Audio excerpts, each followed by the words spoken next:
Hi everybody, all my followers, be welcome to another video. Right, and welcome to the channel. Obviously for you guys it's just the following video, the following week or whatever.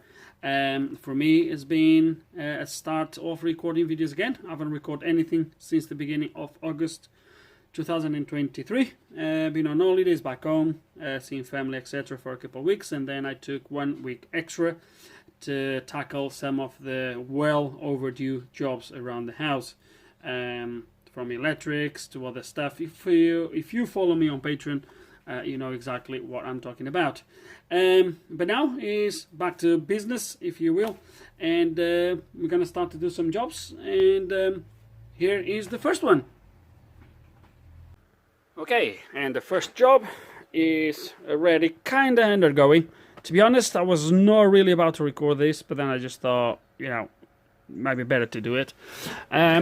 So, the car is a 2013 Mercedes C-Class W204, and apparently the guy has had someone in there to program a key. Not sure why program a key, but apparently he asked someone to come and have a look at the car, and apparently was about to program a key to the car because he believed somehow the two keys the car came with were faulty. I don't know. As this person, I don't know who he was trying to do the job or whatever he did, he told the owner of the car that he needed a new ignition, electronic ignition switch. So this is the electronic ignition switch from the car, the original one, and this here is the one he bought. Apparently he tried to ask the guy again to go there, and the guy was busy or he couldn't do it now, and he needs the car. I'm not sure. Anyway, so we have here the parts, the replacement parts, and this is the original parts from the car. All of this was brought to me, or not brought to me, it was given to me by the owner. So I've been there this afternoon, tried to have a look. I've been plugging in both locks, and I think I have a pretty good idea of what's going on, and or what might be wrong, and that's what I'm going to show you now on live data here on the Maxis, on the IM608. So obviously we're going to have to do this on a bench using the G-Box 2. I already have the plug for the ignition switch here, and I'm going to show you on live data exactly what I'm talking about. So first of all, we're going to plug the replacement part. So let me see if we can do this somehow on camera. Okay, so let's gonna plug in the replacement part.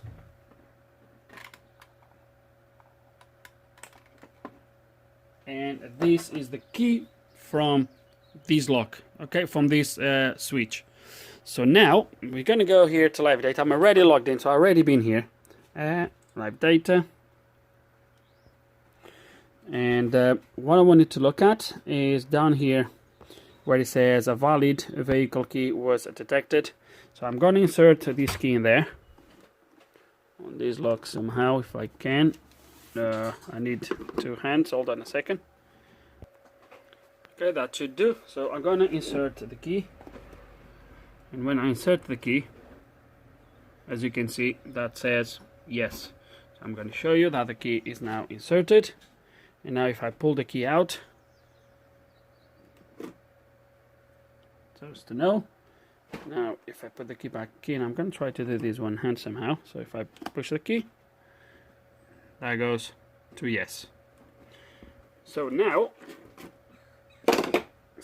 we're going to remove this, and we're going to plug that one in.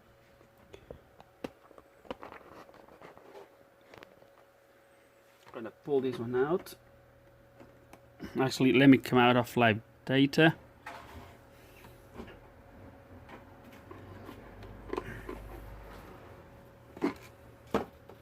Now we're going to plug the original one from the car, like so. And we're going to use the key, the original keys from the car, these ones. And we're going to go back into drive authorization. Come down here. Valid key was detected, says no, because I have no key inserted. So now we're going to try to insert a key, just like so. So I'm going to push the key in.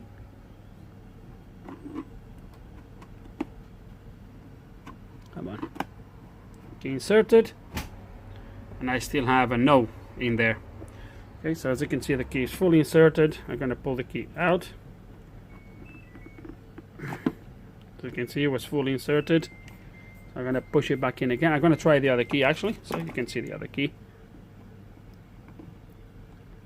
I'm going to push this key somehow in there. There we go. And I still have valid key detected. No.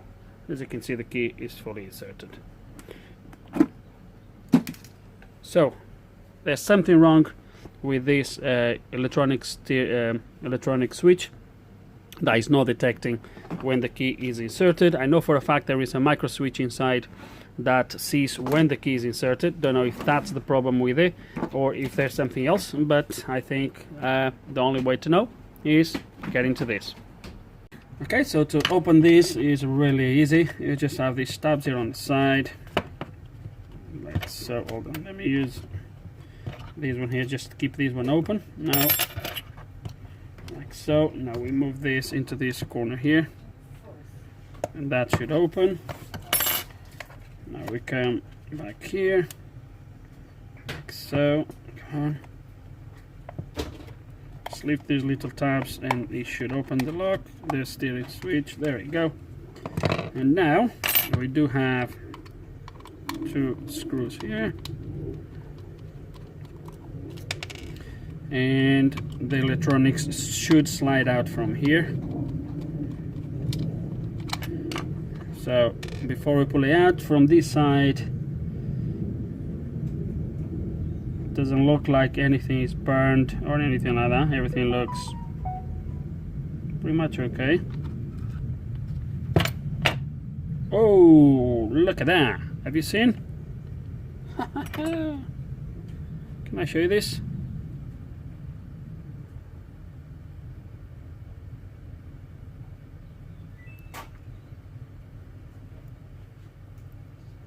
This coil is open here. What happened here?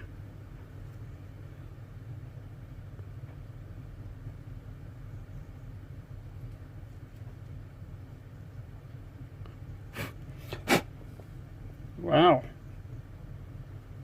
Not sure what happened, but we're gonna try to fix it. To start with, let's gonna fix this. So there is a switch. Let me see if I get the key. There is a switch somewhere. There is. So there is a switch down there. I don't know if you can actually see it, which is these 3 pins here. And when you push the key inside, you're gonna see that moving right there inside. See? You can probably hear it as well. So that's what tells the EIS or EZS, whatever, when the key is inserted, and that's when the electronic ignition switch turns on and when it looks for the key. So maybe that is working, but this is not, okay, and it's not detecting the key, or it could be the switch. So I'm not going to measure the switch because we clearly have a problem here. So we're gonna try to fix this first and see what happens. So what I'm gonna do, I'm gonna fix this. Ooh.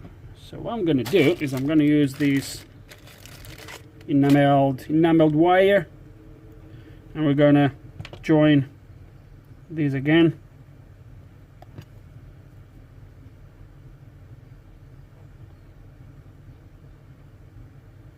Okay.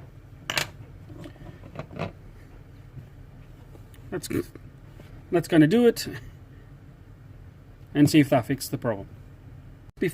Just before we repair that, I just want to do a quick measurement of the coils. I'm not sure what the measurement should be, but there is 3 pins going up to these two coils, if you will. There's 3 pins only, so I'm gonna guess one is gonna be common to both, and then the other 2 is going to be one for the top, one for the bottom, maybe. So let me see. So we have, I'm going to measure like this. We have 31 ohms, if I measure like this, we have 1.9 ohms from that one to that one, and from that one to that one we have 31 ohms as well. Okay, so let's go to repair it and see if we see a change on this. Okay,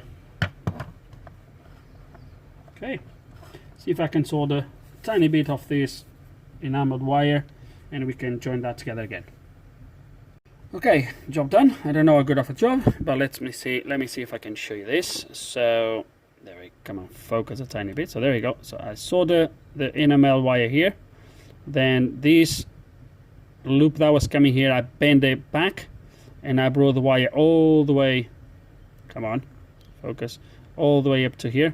The reason why I've done it was if I was trying to solder everything close here, obviously the two wires wouldn't reach each other, and if I would try to put the enamel wire here, as I was trying to solder this side, that one would come out because everything that would just eat everything at once. So that way I gave it this gap so I could solder this without messing the solder on this side.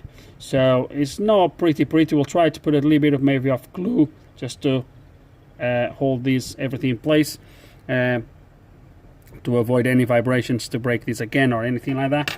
But we're going to give it a test. So if I recall correctly, but like this, was these two pins was 1.9 ohms or something along those lines. There you go. And then was 31 k ohms on everything else. Oh, look at that. Now we have 1.2 ohms on this one here as well. So that's absolutely perfect. 3.6 ohms when you do it the other way. Spot on. So we see a difference. Let's plug this in. How does it plug in? It's like that. I'm not going to close it just to know the orientation of the plug. So let's going to plug this in and give it another go on the live data. See what happens. Okay, so the plug goes like this. So I can take this off. Plug it like so. Okay, it's plugged in. Let's see if we have access to live data. Yes, we do. Come all the way down. Valid key detector, no. So let me actually put the phone down a tiny bit because it's okay. So now let me get a key. Let me put the key in and see what happens. Oh baby, look at that. No. Yes.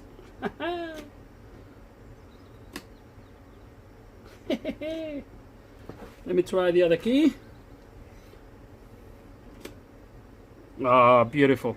There we go. You see? So it's working absolutely perfect. Let me just curiosity try the key that came with the other lock and with the other switch. Yeah, it says no. So if I put the other one, it carry on saying no. So there we go. So I would say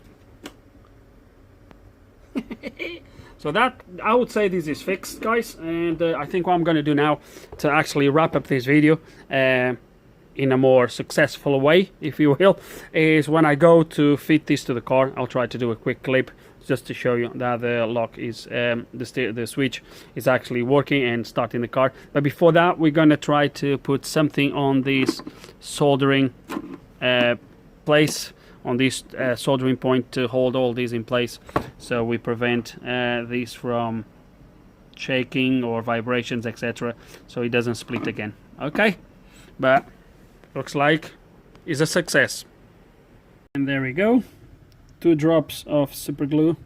It's still drying, but one there at the back, and that should hold the wires in place.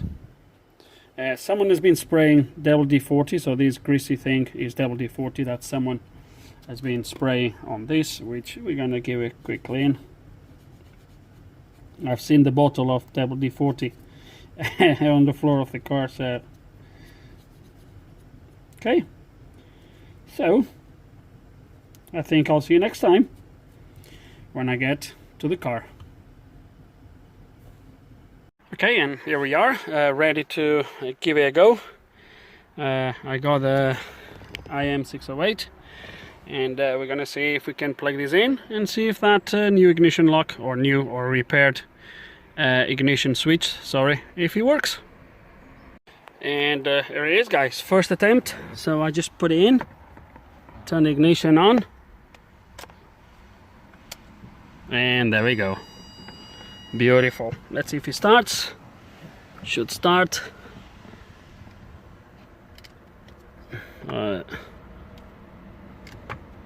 Okay, all sorted. So I'm just trying to put things back on, but I don't have the tools. So the owner of the yard just went to ask a guy in there, see if he has any tools. But as you're going to see now, I'm going to put the ignition on, and it's running. Right, job done. So in the end, there was really no need to spend any money on new second-hand parts. It was just a matter of fixing this one. So guys, with no further ado, hope you enjoyed the video. Hope you learned something. Who knows? If you do still have any questions, any comments, you know exactly how it works, just put them below. And like always, thanks for watching.